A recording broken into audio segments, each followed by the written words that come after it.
Supongamos que se haya cobrado una tasa de interés razonable por parte de los acreedores de 5% de interés más la inflación, 5% de interés real entre 1985 y hoy día. ¿Cuál sería la deuda pendiente de la Itaipu Binacional? Y la respuesta es que si hubiera recibido cobrado un precio realista y hubiera pagado intereses realistas, la deuda habría desaparecido de los libros contables. No habrían 15.000 millones de dólares, sino cero sería hoy día. La pregunta entonces es: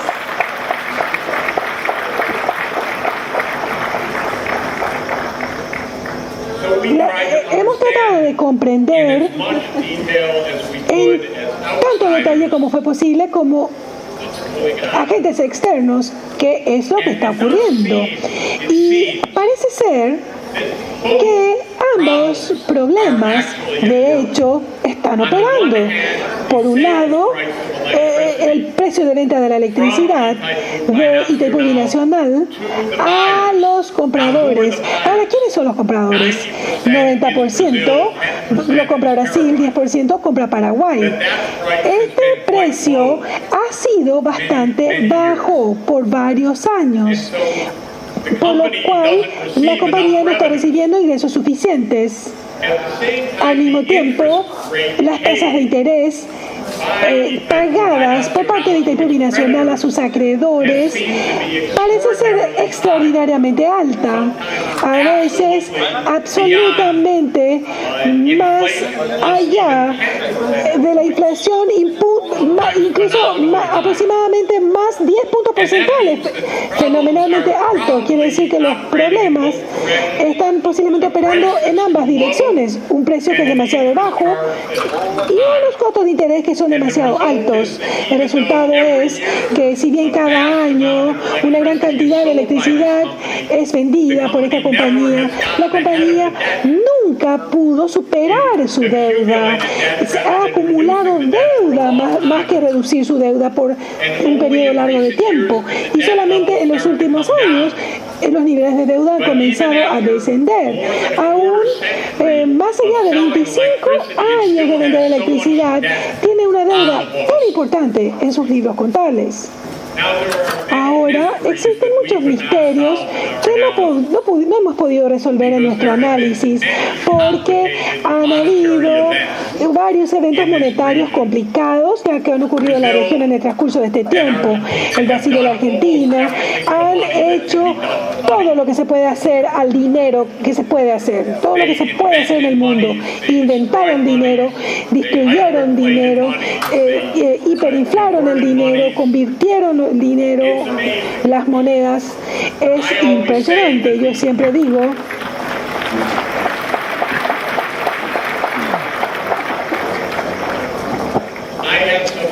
yo tengo colegas argentinos, macroeconomía, son las personas más ingeniosas del mundo, debo decir, porque honestamente pueden pensar qué hacer con el dinero que uno ni siquiera puede soñar. Y Argentina en el último siglo ha hecho todo lo posible, lo que hay, la moneda, el dinero, y el Brasil es el segundo número 2 en el mundo. En cuanto a esto, hay varias cosas que yo en realidad no he podido comprender: lo que ocurrió con el plan cruzado, lo que ocurrió con el plan real, lo que ocurrió con la reevaluación de la deuda cuando fue de reales a dólares, qué ocurre con la doble indexación de las tasas de interés de dólares, qué ocurrió cuando el plan Brady llegó al Brasil, cuánto del alivio de la deuda fue extendido a la Itaipu Binacional directamente o indirectamente.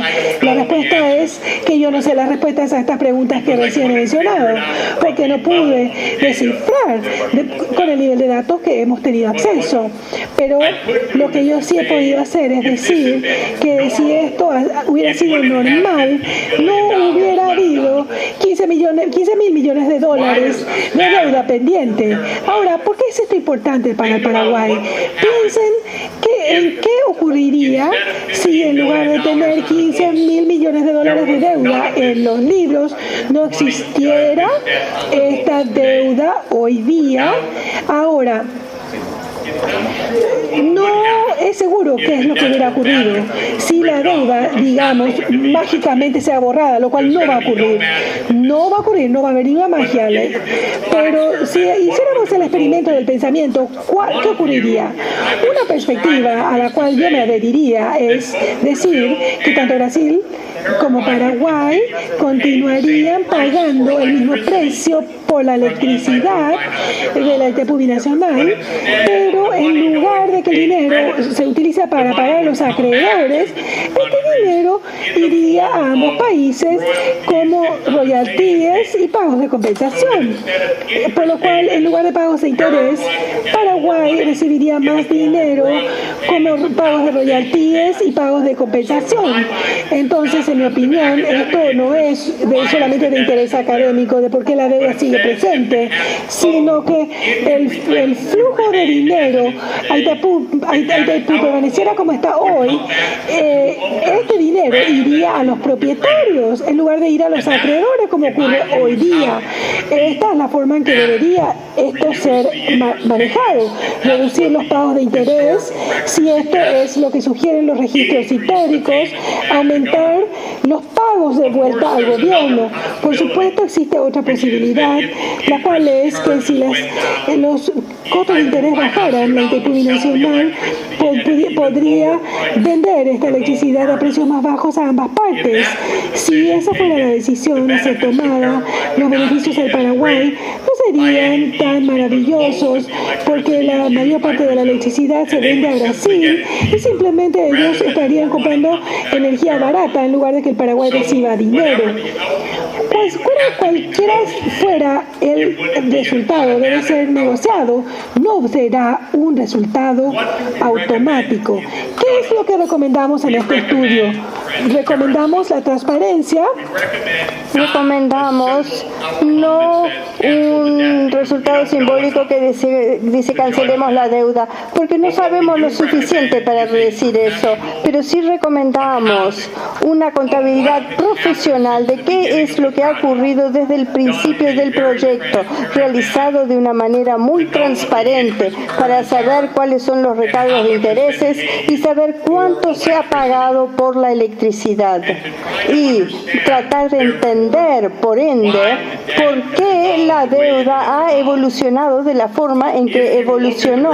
Si miramos los registros de una manera objetiva y averiguamos que durante muchos años el comprador principal de la electricidad del Brasil pagó un monto muy pequeño a Itaipu, entonces yo diría, no, eso no está bien, porque realmente eso es regalar su recurso a sus consumidores sin compensación alguna históricamente.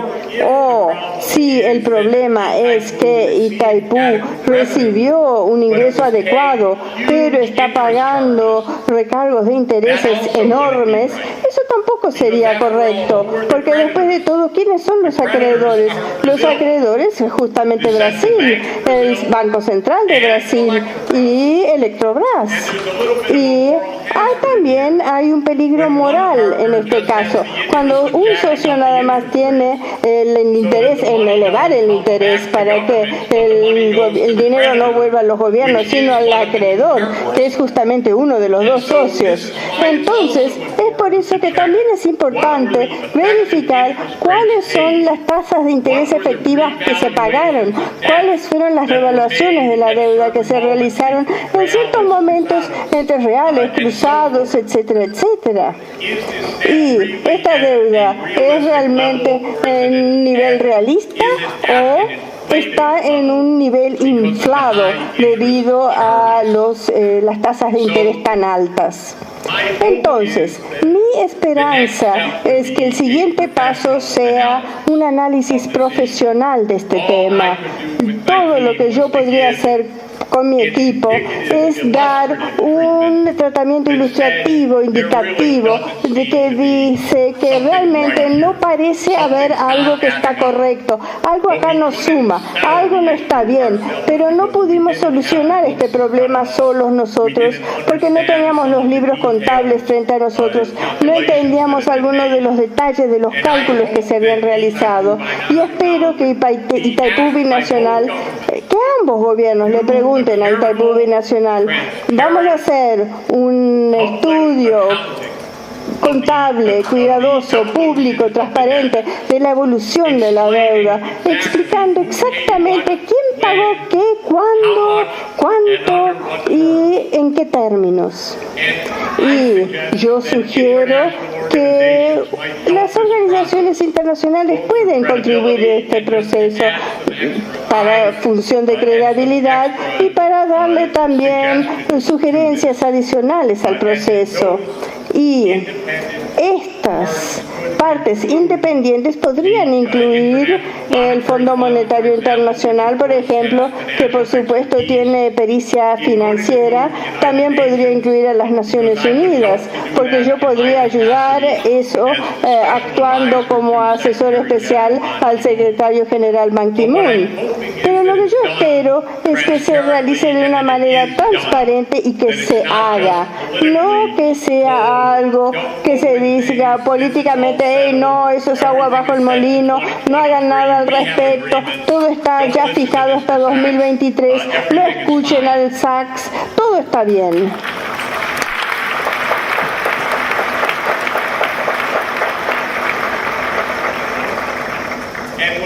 Y cuando yo me reuní con mis amigos brasileños, y son mis amigos, y espero que sigan siendo mis amigos, no sé, espero, porque yo les quiero mucho, es verdad, y admiro a Brasil muchísimo. Y ellos me dijeron a mí, ¿sabes? Todo está bien, básicamente. Y yo les dije, pero vamos a ver, vamos a estudiar, vamos a verificar para estar seguros. Y yo pienso que esto es muy posible. Y les dije otra cosa que es absolutamente verdadera, y ellos saben que es verdad. Hace 26 años, en 1987, su ministro de Hacienda en aquel momento, Luis Carlos Bresser Ferreira, me llamó y me dijo, vení a Brasil para ayudarme a negociar la deuda. Entonces, yo fui a Brasilia y les ayudé a renegociar y cancelar parte de su deuda. Y yo fui un gran defensor de Brasil durante el plan Brady y la negociación correspondiente, y fui un promotor activo para que se le diera alivio a Brasil respecto de su deuda. Ellos saben eso, saben que soy un amigo de Brasil y lo he sido de larga data, y nada de lo que estoy diciendo acá es Paraguay contra Brasil, no, para nada, es simplemente para propósitos de transparencia, en pro de la justicia, es para que las cuentas sean claras. Y si las cuentas no son claras ahora mismo, y yo también tengo dudas acerca de esas cuentas debido a esos tipos de interés tan altos y periodos en donde yo pienso que Brasil no pagó suficiente por la electricidad muy probablemente, y si las cuentas no están claras, entonces es verdad que esto es algo de suma importancia para este país, pero es un tema muy poco importante para Brasil, y eso también es una asimetría. Quiere decir que si tienen un tema importante hay que arreglarlo, y si es muy importante para uno de los países y no es tan importante para el otro país, entonces es importante cumplir con las necesidades de Paraguay en este sentido. Esa es mi recomendación. No es, desafortunadamente, algo claro, definido, garantizado, porque les digo la verdad, hasta ahora mismo creo que no entiendo bien todavía la contabilidad, pero me sugiere que si yo no entiendo la contabilidad, probablemente ustedes tampoco la entienden, porque yo no encontré ningún libro contable que describiera el historial. Sería un buen libro que debe escribir en los próximos meses, y debe ser escrito de una manera que sea abierta y que esté disponible libremente para ambos países. Y luego, esta es la parte tecnocrática. Y luego creo que ambos gobiernos deberían tomar la evaluación y preguntarse qué significa, cuáles son las implicancias, cómo corregimos este desequilibrio hacia el futuro, de tal forma que esto se convierta en el recurso para el desarrollo que debe de ser, y en mi opinión marcaría una importante diferencia para este país. ¿Y por qué me preocupa a mí esto? Quiero decirles claramente, no es la plata en sí, aunque es mucha plata. A mí lo que más me preocupa es que me gustaría que Paraguay utilice ese dinero de forma efectiva para inversiones. Este dinero que en general se iría al tesoro del Paraguay. Esto tal vez no les haga a ustedes precisamente muy contentos, pero yo creo que si va al tesoro del Paraguay y se utiliza de forma transparente, puede marcar una gran diferencia para el futuro de este país, porque mi punto de vista es que Paraguay necesita inversiones públicas de un monto significativo para su transformación futura.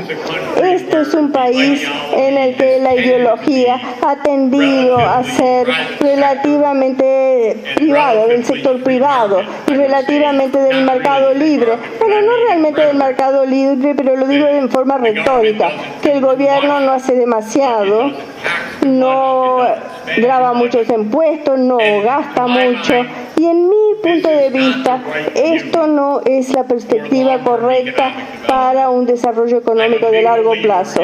Yo creo firmemente en la economía de mercado. He visto cómo es haber vivido en una economía que no es de mercado y es un desastre. Pero también creo firmemente en la economía mixta, o sea, se tiene el mercado y se tiene también un gobierno sólido que invierte correctamente para el futuro del país. Y yo espero que el siguiente gobierno tendrá más ingresos a su disposición para poder realizar las inversiones claves necesarias para el futuro de Paraguay en el sector público. Y cuanto mejor se realicen esas inversiones, cuanto mejor y más activas serán las inversiones en el sector privado también. ¿Cuáles son estas inversiones públicas? Bueno, por lejos, la inversión más importante que pueda realizar una sociedad es en su niñez.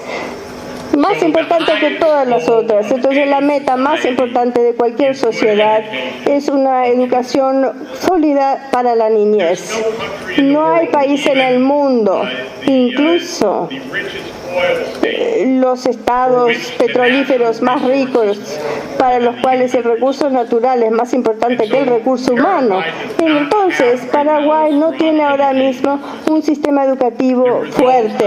Los resultados en promedio en la nación no son muy buenos en términos de educación. La cantidad de niños pobres que crecen y obtienen títulos o tienen la oportunidad de ir a la universidad no es suficiente. La cantidad de títulos en alfabetismo, en conocimiento científico, los bosques naturales, esa es responsabilidad del gobierno, y el gobierno debe ser fuerte, claro, efectivo, solvente y capaz de realizar inversiones adecuadas. Y el tercer área que yo creo que es muy importante y nunca ha sido parte de la tradición de este país es la inversión en ciencia y tecnología, porque estamos viviendo en una era mucho más complicada. Las altas destrezas y el know-how tecnológico cada vez son más importantes. Aún la agricultura se vuelve cada vez un negocio cada vez más sofisticado en cuanto a su tecnología, y se necesita que el gobierno construya una sociedad tecnológica y sofisticada, una comunidad tecnológica y sofisticada. Y solamente a Paraguay le interesará su ambiente en su ambiente natural. Nadie más del mundo cuidará el ambiente natural del Paraguay, la fertilidad de los suelos, los ciclos de agua, el clima cambiante y, por consiguiente, la habilidad, la capacidad de crecer alimentos, estar seguros, mantener resiliencia, etcétera. Parte de la ciencia que necesitan edificar es ciencia ecológica, ciencia agronómica, el know-how tecnológico sobre cambio climático, etcétera. Y estas también son áreas donde el gobierno debe invertir. Esto es lo que yo espero esté incluida en su estrategia nacional. Espero que se desarrolle una estrategia nacional. He sido parte de un proceso de diseñar estrategias nacionales en muchas partes del mundo. Es un proceso muy interesante si se realiza de manera inclusiva. El gobierno debería establecer los capítulos clave en energía, agricultura, cambio climático, educación, atención médica, carreteras, etcétera. Y estos capítulos pueden ser discutidos y debatidos públicamente. Las prioridades del país pueden ser el tema no solamente de audiencias del Congreso, sino de muchas reuniones en todos los lugares del país, diferentes distritos y municipalidades, personas discutiendo su propio futuro y en el transcurso de meses y tal vez un año, una visión nacional de a dónde se dirige el país podría conformarse y también es una oportunidad para invitar visitantes extranjeros, para brindar ideas, reflexiones, realizar comparaciones y ayudar a explicar cómo otros países han realizado esto mismo. Para lograr esta reflexión agregada, muchas personas estarán interesadas en venir a compartir con ustedes y comparar visión, lo cual otorga una oportunidad para una discusión amplia, abierta e interesante y ayuda a abrir la mente y la imaginación de todos los miembros del país, que tal vez sea el propósito más importante de todos, porque ninguna hoja de ruta que uno escoja será la hoja de ruta para un país en los próximos 20 años, pero la discusión sobre esta hoja de ruta, la idea general, puede ayudar al Paraguay a realizar progresos importantes y a edificar un consenso nacional que es crucial para avanzar de manera exitosa e invertir en la siguiente generación de este país. Déjenme decir, para cerrar, que no solamente es un privilegio para mí estar aquí hoy día reflexionando sobre nuestro trabajo de los últimos meses, sino que quiero que ustedes sepan que será también para mí un gran placer en mi capacidad de asesor del secretario general de las Naciones Unidas y como el instituto de continuar acompañando a Paraguay conforme explora todos estos puntos y cosas específicas como la deuda de Itaipú y más generalmente la estrategia de desarrollo nacional. Y yo tengo la esperanza que esto, de hecho, como el ministro Ferreira ha sido un punto de reflexión, un punto de inflexión para este país, y todo lo que yo pueda hacer para contribuir a esto, estén seguros que lo haré. Muchísimas gracias.